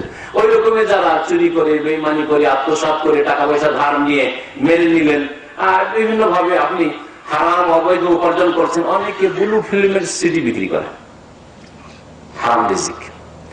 আজকাল একটা জুয়া চলছে সৌদি আরবে, জুয়ার নাম কি বলতে পারেন? এদিকে আছে কিনা জানি না। থাই লটারি, হ্যাঁ থাইল্যান্ডি লটারি, জুয়া, জুয়া হারাম। আল্লাহ পাক কোরআনে কারীমে ইরশাদ করেছে, ইন্নামাল খামরু ওয়াল মাইসিরু ওয়াল আনসাবু ওয়াল আজলামু রিজসুম মিন আমালিশ শাইতান। খামর মানে মদ, আর মাইসির মানে হচ্ছে জুয়া। তার সাথে আল্লাহ পাক আরো কয়েকটি জিনিস উল্লেখ করার পর বলছেন যে এগুলি হচ্ছে নাপাক, এই কাজগুলি নাপাক, এই উপার্জনগুলি, জুয়ার উপার্জন হচ্ছে নাপাক, মদের ব্যবসা করে ইনকাম করা নাপাক, মিন আমালিশ শায়তান, এগুলো শয়তানের কর্ম, শয়তানের কাজ। ফাজতানিবু, সুতরাং হে মুসলিম তোমরা বেঁচে থাকো, লাআল্লাকুম তুফলিহুন, তাহলেই এতে তোমাদের জন্য সার্বিক কল্যাণ রয়েছে। আল্লাহ পাক রব্বুল আলামিন যেন আমাদের হালাল রিজিকে বরকত দান করেন, হারাম রিজিক থেকে নিজেকে বাঁচিয়ে রাখার তৌফিক দান করেন, হারাম রিজিক থেকে নিজের ছেলে মেয়েদেরকে, স্ত্রী পরিবার পরিজন বাপ মাকে বাঁচিয়ে রাখার জন্য তৌফিক দান করেন। আর একটি কথা শেষখানে বলে দিয়ে শেষ করছি, যে হারাম রিজিক যদি আপনি খান, আপনার ছেলে মেয়েকে খাওয়ান, আপনার স্ত্রীকে খাওয়ান, আপনার বাপ মাকে খাওয়ান, কাল কিয়ামতে সবকিছু তো উন্মোচিত হয়ে যাবে, তাই না? কাল কিয়ামতে যখন হাসরের মাঠে পৌঁছিবেন, তখন আপনার বাপ মা দেখতে পাবে যে আমার পোলা হারাম খাইয়েছে আমাকে, বুড়ো বয়সে আমার রুজি রোজগার ছিল না, আর এ তো আমাকে হারাম খাইয়েছে ইনকাম করে। আপনার ছেলে মেয়েরা সবাই দেখতে পাবে আমার বাপ মা তো আমাদেরকে লালন পালন মানুষ করেছে হারাম খাইয়ে। যখন এগুলি জেনে নেবে, তখন কাল কিয়ামত আপনার বিরুদ্ধে তার আল্লাহর সামনে কেস ফাইল করবে যে আল্লাহ বই আমার বাপ জালেমের বিচার করো, হারাম খেয়েছে আমাদেরকেও হারাম খাওয়াইছে এর বিচার করো। তখন কি করবেন আপনি? যারা হারাম উপার্জন করে, মানুষের হক নষ্ট করে, নবী করিম সাল্লাল্লাহু আলাইহি সাল্লামের সহিহ বুখারীর হাদিস রয়েছে, মুসলিমের হাদিস রয়েছে, যে সেই ব্যক্তি সবচেয়ে বেশি গরীব আখিরাতে কিয়ামতের মাঠে। সেই ব্যক্তির নাম হচ্ছে সর্বহারা। সর্বহারা মানে যার বাড়িও নেই, টাকা পয়সাও নেই, আর বাসস্থান নেই, কিছুই নেই, যার কাছে ব্যবসা বাণিজ্য, রুজি রোজগার, চাকরি কিছু নেই। নবী করিম সাল্লাল্লাহু আলাইহি সাল্লাম একবার বলেন, আতাদরুনা মানিল মুফলিস, তোমরা কি জানো যে সর্বহারা কে? মুফলিস, মুফলিস মানে যার কাছে ফুলুস নেই। ফুলুস মানে বুঝলেন না? ফুলুস মানে কি? ফুলুস মানে পয়সা আছে, ফুলুস মানে পয়সা, মাবি ফুলুস মানে পয়সা নেই। হ্যাঁ, তো ফুলুস মানে পয়সা, আর মুফলিস মানে যার কাছে পয়সা নেই, পয়সাহীন মানুষ, হ্যাঁ পয়সা শূন্য মানুষ। আতাদরুনা মানিল মুফলিস, তোমরা কি জানো যে সর্বহারা কে? যার কাছে কিছুই নেই। তখন সাহাবীরা বললেন, ইয়া রাসূলুল্লাহ, আল মুফলিসু ফিনা মান লা দিরহাম ওয়ালা মাতা। সর্বহারা ওই ব্যক্তি, একেবারে শোচনীয় অবস্থা, অসহায় আর্থিক দিক থেকে ওই ব্যক্তি যার কাছে না টাকা আছে, না কড়ি আছে, না বাড়ি আছে, না মাল সামান আছে। মান লা দিরহাম ওয়ালা মাতা। নবী করিম সাল্লাল্লাহু আলাইহি ওয়াসাল্লাম বলেন, ইন্নাল মুফলিসা মিন উম্মতি মান ইয়াতি ইয়াওমাল কিয়ামাতি বিসসালাতিন ওয়া সিয়ামিন ওয়া যাকাতিন ওয়া আতিয়াতি কাদ শাতামা হাযা ওয়া আকালা মালা হাযা ওয়া দারাবা হাযা ওয়া সাফাকা দামা হাযা। নবী করিম সাল্লাল্লাহু আলাইহি ওয়াসাল্লাম বললেন যে কিয়ামতের মাঠে ওই ব্যক্তি সর্বহারা, ও হচ্ছে আসল গরীব, ওই হচ্ছে আসল অসহায়। যেই ব্যক্তি কিয়ামতের মাঠে আসবে কি অবস্থায়? কাউকে গাল দিয়েছে, কাউকে মেরেছে, মারধর করেছে, আর কারো বেইমানি করেছে, যে কোনো বেইমানি, টাকা পয়সা নিয়ে বেইমানি, জমি বেইমানি, বাড়ি প্লট বেইমানি, ধাক্কার নিয়ে উধাও হয়ে গেল, বিভিন্ন রকম ভাবে চুরি করেছে ক্যাশ থেকে, অন্যায় ভাবে ধন সম্পদ আয় উপার্জন করেছে। এরকম বিভিন্ন মানুষের হক নষ্ট করে কিয়ামতের মাঠে হাজির হয়েছে, কিন্তু পাক্কা নামাজি। অনেক নামাজ নিয়ে আসবে, রোজা নিয়ে আসবে, যাকাত নিয়ে আসবে, হজ নিয়ে আসবে। সৌদি আরবে হজও করেছে আর হারামও খেয়েছে, নামাজও করেছে আর হারামও খেয়েছে। কিয়ামতের দিন কি দিয়ে পেমেন্ট করবেন? হ্যাঁ, টাকা থাকবে, কি দিয়ে পরিশোধ করবেন? যার টাকা আপনি ধার নিয়ে দেননি, শুনে রাখেন ভালো করে, যার টাকা পয়সা বেইমানি করেছেন, হ্যাঁ, যার জমি বেইমানি করেছেন, যার আইন চেপেছেন, জমি বেইমানি করে খেয়েছেন, যার শহরের মস্তান দিয়ে জমি দখল করে খেয়েছেন, কিয়ামতের দিনে পেমেন্ট করতে হবে। নেকি দিয়ে পরিশোধ, নেকি দিয়ে পেমেন্ট, নেকি দিয়ে পেমেন্ট, নেকি শেষ। এই করতে করতে নেকি শেষ হয়ে যাবে। ফাইন ফানিয়াত হাসানাত ক্বাবলা আন ইউকদামা আলাইহি, তার যতগুলি দাবি দাওয়া ছিল সব দাবি দাওয়া পূরণ করতে করতে নেকি শেষ, আর নেকি নেই, পাহাড়ের মতো নেকি নিয়ে সব শেষ হয়ে গেছে। শেষখানে নবী করিম সাল্লাল্লাহু আলাইহি ওয়াসাল্লাম বলছেন যে এক লোক আসবে বা একাধিক লোক আসবে, এসে বলে, আল্লাহ এই লোক আমার উপর জুলুম করেছে, আমার টাকা মেরে খেয়েছে, আমার টাকা ধার নিয়ে দেশে পালিয়ে গেছে।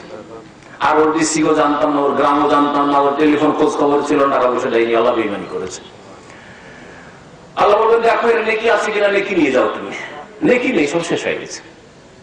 নবী করিম সাল্লাল্লাহু আলাইহি ওয়াসাল্লাম বললেন তার গুনাহগুলি না হবে। ফাইন ফানিয়াত হাসানাতু ক্বাবলা আন ইউকদামা আলাইহি উখিযা মিন খাতায়াহুম, ওই লোক যেই লোকের টাকা বেঈমানি করা হয়েছিল ওর গুনাহগুলি নিয়ে ফাতুরিহাত আলী, এর কাঁধে চাপিয়ে দেওয়া হবে।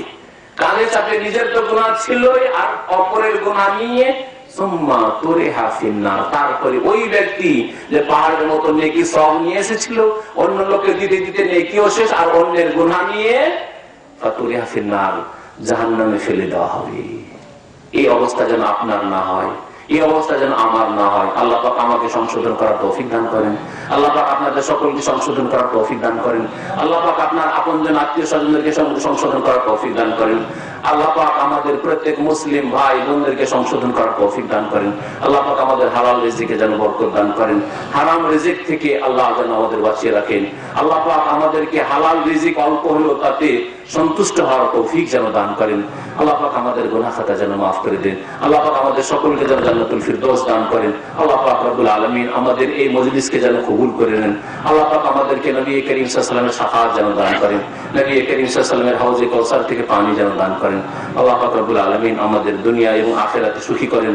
আমাদের পরিবার পরিজন আত্মীয় স্বজনদেরকে আল্লাহ পাক যেন বালা মুসিবত থেকে বাঁচিয়ে রাখেন।